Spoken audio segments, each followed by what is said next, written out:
Hi, my name is Kate, and I love to read. Like, I was carrying books around with me before Kindles were a thing. So I decided to start a podcast where I interview the authors of some of my favorite books, ask them all of my questions so that I can read between the lines of the books. Welcome back to another episode of Between the Lines. Today I'm here with Samantha M Bailey, who is the author of Watch Out for Her, which we're going to talk a little bit about today. So thanks for being on the podcast, Samantha. Thank you so much for having me. Yeah, so I wanted to kind of talk about your process first before we kind of get into the book and just get to know a little bit about you. So when did you know that you wanted to be an author? It's a really good question because very, very young.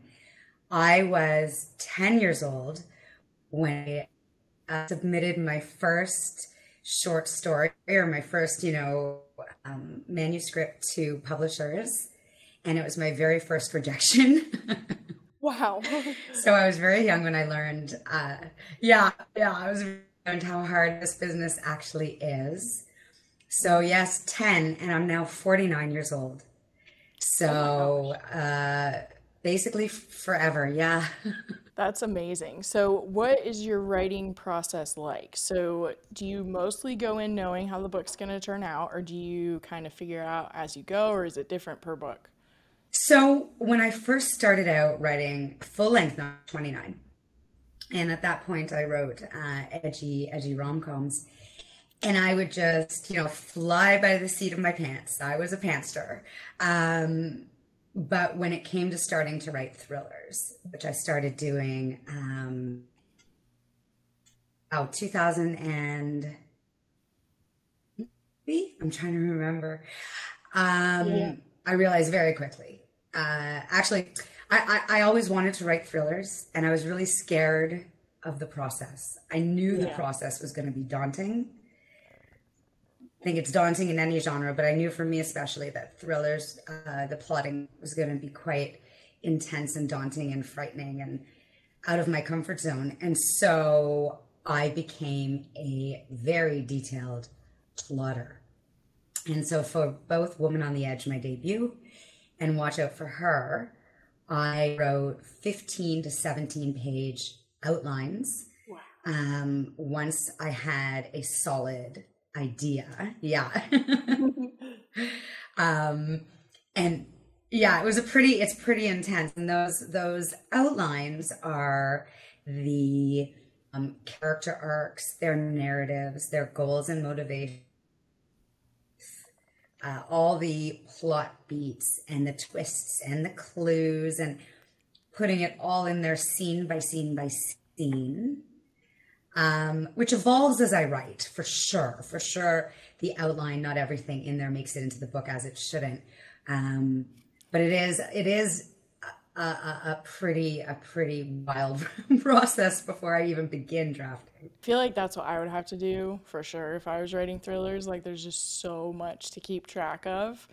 So, do you approach your characters the same way? So, do you kind of outline with them? How do you get to know them? Yes, and I do it both ways, both in the outlining and the drafting. I try to understand them as deeply as I can before I begin. Um, I want to know who they are, what they want, both externally and internally. Um, an excellent book I use for that is Lisa Cron's Story Genius. It is brilliant at really getting to the psychology behind the characterizations. And then, I also have to look at how far will these people go to get what they want, um, while also trying to make them very, very real and very flawed, because I love flawed, messy characters. Then when I'm writing, I find that my characters, they will often go in directions I hadn't anticipated. I try to stop them sometimes. And I want to say, but no, Yeah. that's not what I intended for you. And You'd say, well, this is the way it is, and this is who we are. So it's both an organic and a planning process. Yeah, that's cool that you kind of combine both approaches. And then I have had a couple different authors talk about Story Genius. So clearly she was doing something right when she wrote that, because I feel like all of the thrillers that have like really deep developed characters, they all mention that book. Yeah, it's an absolutely phenomenal resource. There are so many others, but it is Hmm. one of my go-tos for sure. Um, she just it's she makes it so simple too. It's not a simple process, but she, helps authors tackle it in a very step-by-step way that ourselves takes away a lot of so much fear in writing and Yeah. in publishing in general. Yeah, that it can prevent us from really accessing the deepest thoughts and feelings and everything that we need to access to write the best book we can. And Story Genius really, really helps with that. That's really cool. So how would you describe Watch Out for Her in just a couple sentences? Watch Out for Her is the story of a war who doesn't realize until she changes her life that she is being watched as well. That sums it up. And then what prompted you to write it? Where'd you get the idea? Long answer for a really concise question. Uh-huh. When well, I was, I had just, A Woman on the Edge, my debut had come out, and I wanted to be sure not to disappoint anyone and not to disappoint myself. Writing a second book is scary in any event. And then so maybe I felt it a little bit more so. And I always want to make sure that I learn and grow with every book that I write, and I take all the risks, and I, jump in and face all my fears. And so it wasn't a lightning bolt idea the way Woman on the Edge was. It was more of a process of thinking. I wanted to write about middle-aged motherhood. I wanted to write about wanting to be seen. That as mothers, we can't control who watches our children when we can't watch. And the idea that when people place expectations on us that we don't want to meet, and we also don't want to disappoint anybody, it can cause us to hide who we really are, which leads to secrets and to lies and to danger. I began writing it right before the pandemic hit, and I have two kids who at the time were 9 and 12, and they're now 15 and 12. And at the time, my version of middle-aged motherhood, I felt and now looking back, was definitely quite idyllic, because I felt I'd achieved somewhat a balance between my own identity as a person and my identity as a mother. And then the pandemic hit, and everything went to hell in a handbasket. And and my kids were home, and they were learning remotely, and they were scared. And my greatest concern, my greatest role in life, was to make sure that they were as physically and mentally healthy and happy as I could possibly get them. And so I ended up identifying with Sarah Goldman, one of the main characters, far more than I had ever expected. Yeah, that it's cool that because it was apparent to me that there's so much more going on to the story than just the plot of a thriller. So it's kind of cool hearing that like you really were thinking of all of that going into it. I think with psychological thrillers, domestic suspense, there is so much psychology and what's going on in someone's mind as opposed to what they are presenting to other people, even what they're presenting to themselves. Is which is the name of your podcast, is Between the Lines. Yeah, that was what a big reason I wanted to start it, was to talk about kind of all the stuff that's going on underneath the surface of the books even. So next we're going to dive into the book a little bit. We're not really going to get into spoilers on this one, but I still will give the same kind of warning I normally do, is like, if you want to wait and read the book, just pause right here and go read it, and then you can come back and listen to us talk about it. But we're also not going to get into anything that spoils too much today, so you can kind of make your own call. So at the beginning of the book, we learn that Holly's family doesn't really feel like a family to her. And kind of aside from the fact that they kind of use her to close business deals, she also wishes she wasn't a Monroe, but just herself, whoever that might be. And so as the story progresses, she feels loved and truly accepted by Sarah, and starts to feel like she shows who she is just as herself, not as a Monroe.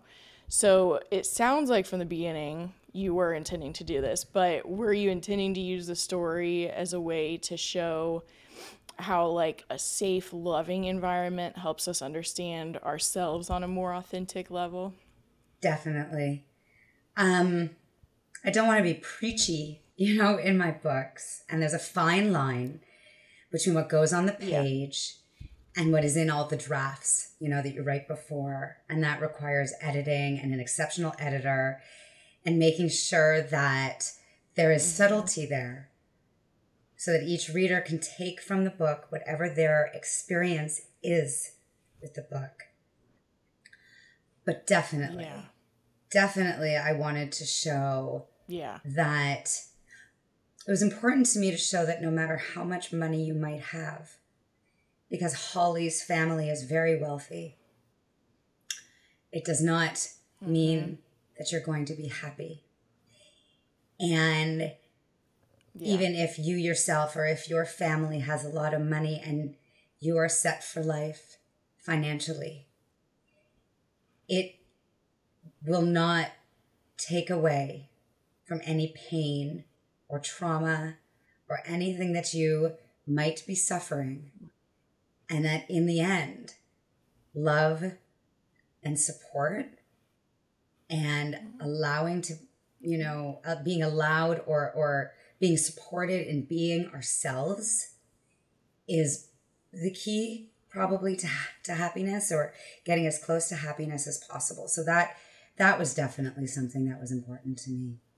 Yeah, I could not agree with that more. And I love what you just said about how much the reader can still kind of place their experience into it as well. Because sometimes I'm even like, okay, so what do my questions say about me as a person?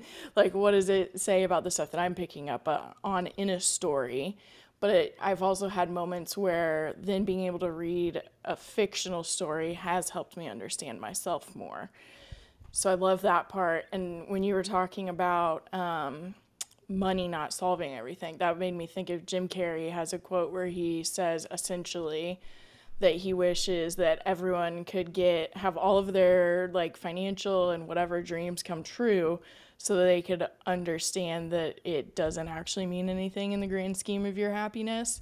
So I love that you explored that as well, because there's something to be said for financial security within your family, but there's so much more to be said for emotional security in your family. Yeah, financial stress is awful. I've experienced it, I do experience it. It's financial stress is a terrible stress. But when you look at lottery winners, you always think, I'd love to win $10 million.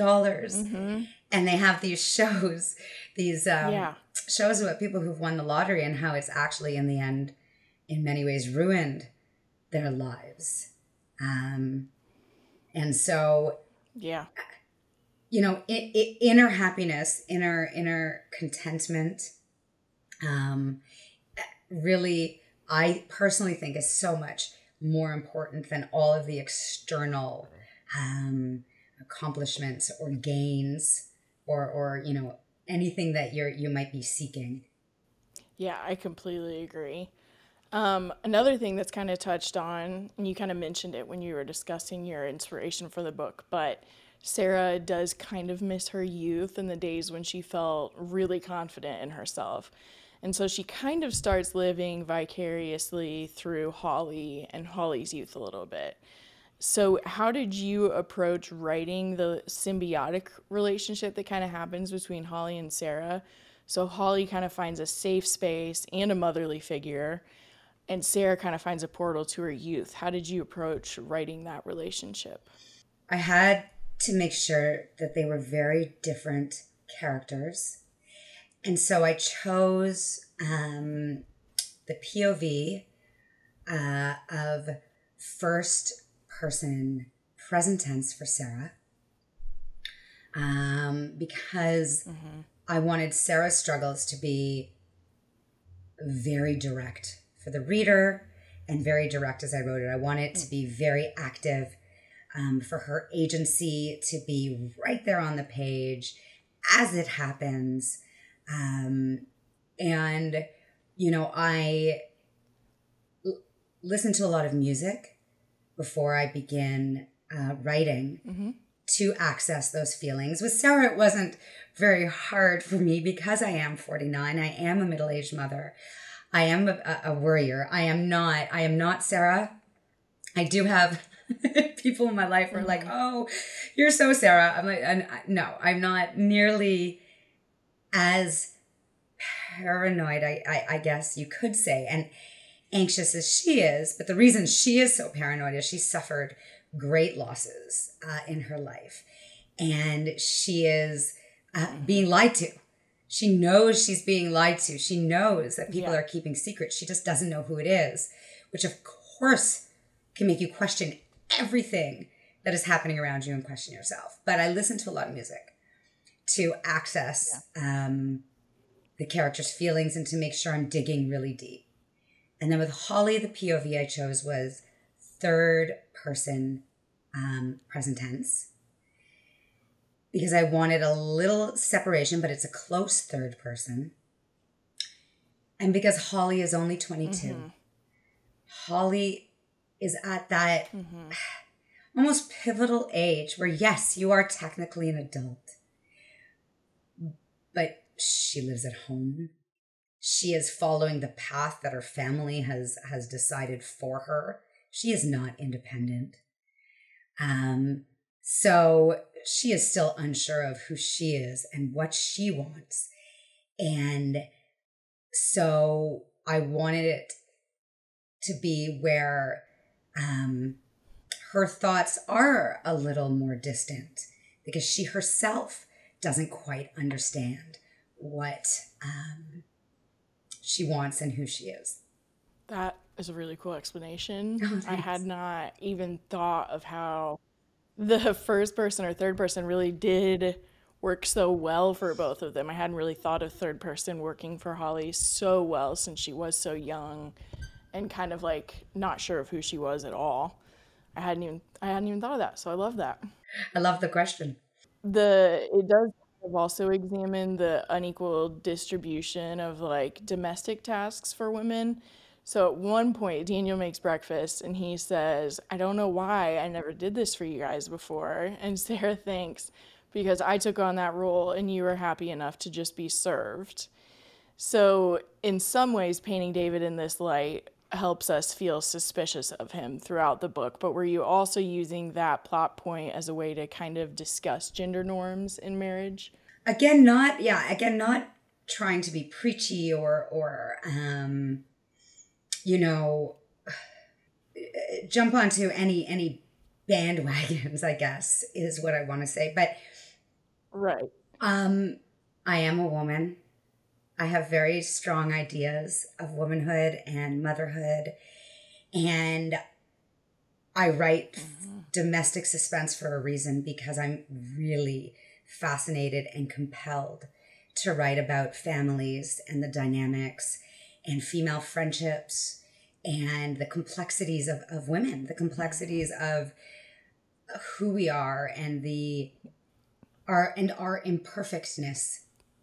Even now, I think there's an expectation that we are supposed to be likable and easy and accommodating, when in reality, I think we are tough, we are strong, and we are vulnerable, and that's okay. And we need a break sometimes, and that's okay.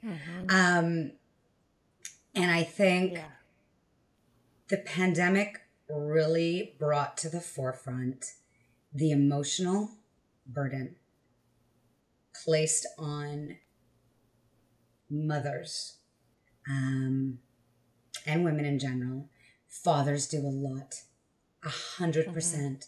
Fathers are, necessary and important. But there is something about the definition of mother. And I don't know, maybe we do it to ourselves, or maybe it's placed on us. I don't know. I don't know where it's coming from exactly, or if it's both. Yeah. Where we are and do feel responsible for everything. And that gets to be a lot when you are also trying to forge your own identity, when you maybe have lost and want to regain the person you were, or you want to have passions of your own. It is such a complicated issue. And I really think if you ask any mother, who all of us who've been through the pandemic, this is something we have all thought about, and it's something we have all talked about, and it's something we're all, I think, trying to change in some way. But that's very hard because we're mothers. Yeah, I'm not a mother, just have dogs that we're just walking behind. But similarly, I still, sometimes I'm like, I know that I feel like secure in myself and that I feel independent in most ways, but I also still like feel the pressure to like handle all of the stuff at home, basically, even though I wouldn't expect it from myself. So I do feel like some of it is like, it's not that anyone's telling us always that we have to feel that way. I do think it's just kind of like still in our minds a little bit still. Or maybe because we've been told for so long, through generations, that it's just, it's just embedded in the fabric of being a woman. And I think that it's one of the reasons I love when women support women. I love when women lift each other up. I love when we help each other. We do this so much in the author community, so much. Mothers or not, we help each other, all of us, because we know what it's like to be a woman. We know how much we all deserve to succeed, and how much we only want the best for each other. I think that is the best version of female relationships, for sure. And I like to write about the really twisted ones. I know, that's kind of what I was like thinking about. Like, I love reading about the twisted relationships that women sometimes have, but in the real world, it is pretty amazing when there's the really positive version of it. So kind of further along in the book, at one point, Holly shares with Sarah that she feels like she doesn't know who she is yet. And Sarah responds, "You're not supposed to. I'm 41 and I still don't. That's why I take pictures. I point my lens at other people in hopes of finding out who I am and what I want." And so there really is this theme throughout the book of discovering who you are by comparing and contrasting yourself in relation to other people. So how do you feel like Sarah and Holly kind of figured themselves out by being in relationship with each other? Well, I think, first of all, comparison, I don't know who said it, but comparison is the thief of joy. I think that one of the reasons their relationship fell apart and one of the reasons it became so toxic was they were both longing to find a piece of themselves that was missing in each other, and thought they had found that. Holly was desperate for a mother figure, and Sarah was, desperate to find herself and to remember who she had been when she was young, and was also trying to control everything around her. Neither of them had found internal happiness or satisfaction. And, much because of the traumas they'd experienced, and much because of what was going on in their families. And so they became very close very fast, and too close too fast. And I think, there's a lot of miscommunication in the book, and a lot of lack of communication in the book. And that was a theme as well, is when people aren't communicating to each other, their dissatisfaction, and it's eating them up inside because they don't feel safe enough to do it. They don't have the courage to do it. Someone's not open to hearing it. It just leads to toxicity and danger and sometimes murder. And so that process for them had started off actually really positive, where they looked up to each other in some way, and they saw this beauty in each other, but then it just deteriorated and devolved and became extremely dangerous. Yes, I loved their relationship with each other, and I really loved seeing it progress as well. Thank you. And I just love the whole book. Thank you. Where can people find you? Where Find can me? people find you to follow you so they can stay updated, and just plug whatever? So you can find me on my newly designed website at samanthambailey.com or .ca. And you can, I love, by the way, to hear from my readers. I get the most beautiful messages and posts and emails, and it's everything. It's everything to me. I mean, my readers changed my whole life. So you can find me at S Bailey Books on Instagram and Twitter, and Samantha M Bailey Author on Facebook. I'm on Facebook and Instagram quite a bit more than I am on Twitter, but I am very, very active on social media. And I also, on my social media, give book recommendations of other authors' books. So books I love, I shout about. So definitely, if you're looking for thrillers, if you love thrillers and rom-coms and historical fiction or whatever genre you love, pop on by for book recs too. Yeah, so definitely go follow her so we can keep up with all of your new releases that'll probably be coming out in the future, and then for recommendations as well. And thank you for being on the podcast. Kate, thank you so much for reaching out to me, for loving my work, for making me laugh at your barking dogs in the background, and for having me and for having me today.